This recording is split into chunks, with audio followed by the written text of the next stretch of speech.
Spiritual people, or those who practice religion, may be familiar with the idea of a devotional, which is a sort of daily spiritual reading. Many contain a reference to scripture, a guide for how to reflect on the text, and a prayer or meditation. The intention is to keep the reader centered in their relationship to divinity or the universe. There are other aspects of life, outside of the religious or spiritual realm, that require examination and meditation as well, such as relationships to others and to yourself. A reading which I often return to, like others return to scripture, is one that concerns itself with a different relationship entirely. Big Magic by Elizabeth Gilbert is in essence about an artist's relationship to their work. May it be an author to their novel, a comedian to their set, or a director to their film. Big Magic and the Bible have much in common.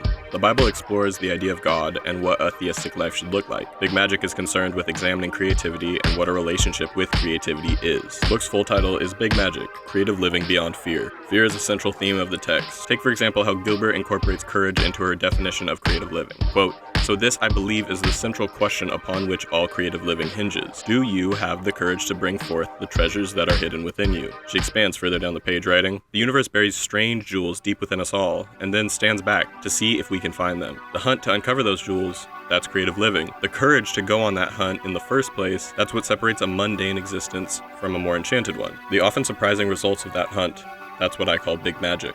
Because the courage to create is essential to any creative process, Gilbert returns to this throughout the book. She knows that the creative process can be long and varied, so she divides the book into sections about different aspects of a relationship with creativity. The sections are courage, enchantment, permission, persistence, trust, and divinity.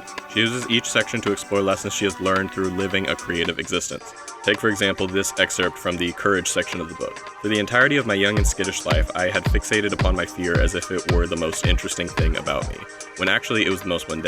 In fact, my fear was probably the only 100% mundane thing about me. I had creativity within me that was original. I had a personality within me that was original. I had dreams and perspectives and aspirations within me that were original. But my fear was not original in the least. My fear wasn't some kind of rare artisanal object. It was just a mass-produced item, available on the shelves of any generic box store." Gilbert knows that giving her readers an understanding of why they should have the courage to live a creative life is one of the most important steps. Spreading the knowledge that fear and hesitation to pursue a creative path is not a defect, but something that all creators face. Thinking of your fear as a natural step in the creative process, and one that all of your favorite artists have had to deal with, is very helpful. And the more times you face it, the easier it is to conquer. The section of the book titled Enchantment concerns itself with ideas. Gilbert is enchanted with ideas and talks about the interaction between creator and idea like it's an agreement to be respected. She writes, "The idea will not leave you alone until it has your fullest attention. And then, in a quiet moment, it will ask, 'Do you want to work with me?' At this point, you have two options for how to respond." She expands in the following section titled, "What happens when you say no?" writing, "The simplest answer, of course, is to say no. Then you're off the hook.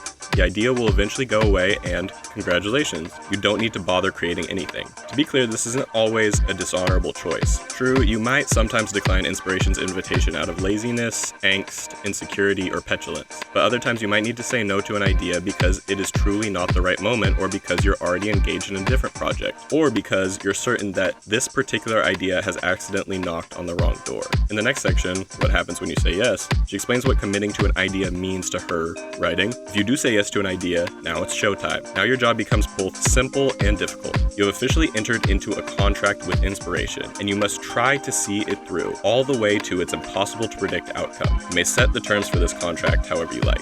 What Gilbert is teaching is powerful because of her excellent use of language. Personifying abstract concepts like idea and inspiration is what makes her ideas stick in the reader's mind. Not only that, Gilbert, throughout the book, is teaching her readers to respect their creativity. When she uses terms like magic to describe a relationship with creativity, she shows the privilege that is living a creative life, and a life where you respect this relationship. Permission is the section of the book that is about just that, being able to feel a sense of permission to create. The diversity of writing subjects and anecdotes shows why Big Magic is such a compelling text. Returning to the comparison between the book and a religious text like the Bible, Gilbert's writing takes on religious parables structure. A parable is a simple story with a moral or lesson baked into the writing. However, this isn't to say that there aren't direct and to-the-point lessons, such as this one, where she writes, "You do not need a permission slip from the principal's office to live a creative life. Or if you do worry that you need a permission slip, there, I just gave it to you. However, some of the most poignant lessons the book teaches are told through analogy, such as the story of her friend who was known to get a new tattoo at the drop of a hat. When Gilbert asks her how she gets permanent body art so casually, her friend replies, "Oh, you misunderstand. It's not permanent. It's just temporary." Confused, I ask, "You mean all your tattoos are temporary?" She smiled and said, "No, Liz, my tattoos are permanent. It's just my body that's temporary. So is yours. We're only on Earth for a short while. So I decided a long time ago that I wanted to decorate myself as playfully as I can while I still have time."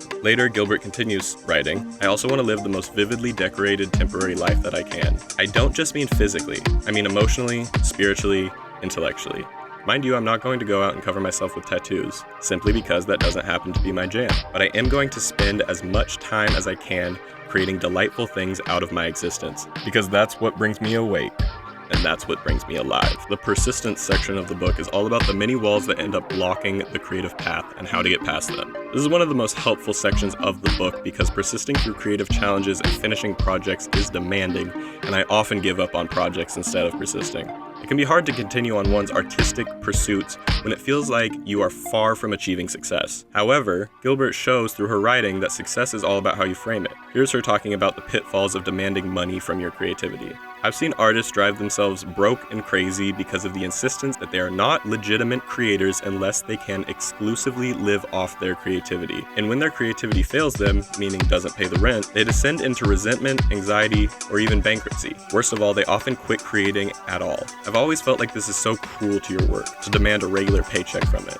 As if creativity were a government job or a trust fund. Misconceptions like this can make the lives of artists so frustrating and confusing when it should be fulfilling." Earlier, I talked about Gilbert's personification of ideas like creativity and inspiration, and how she tells you that your decision to see a project through is a contract between you and the idea. In Persistence, Gilbert reminds you to make a reasonable contract. If your contract stipulates that you will only interact with your inspiration if it rewards you with financial gain, then you're setting yourself up to resent your work and your creativity. If your creativity only makes you happy when it brings you wealth, then the creative life might not be for you. However, the section of the book I find most interesting is titled Trust. In this section, she covers a lot of ground, refuting the tortured artist archetype, expanding on her deep trust in her creativity, and exploring creative failure. In one of the last sections, she talks about putting out your work and the trust you must have in it. Writing, "I recently spoke to a woman who said, 'I'm almost ready to start writing my book, but I'm having trouble trusting that the universe will grant me the outcome I want.' Well, what could I tell her?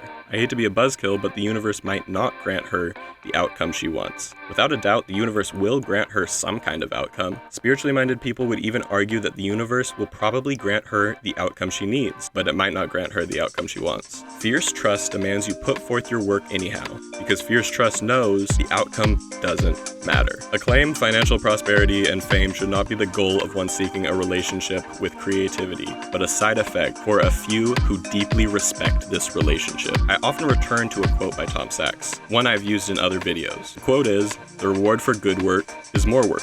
When you finish your creative project and give it to the world, you cannot expect anything from the world in return. However, that doesn't mean you're not given a gift.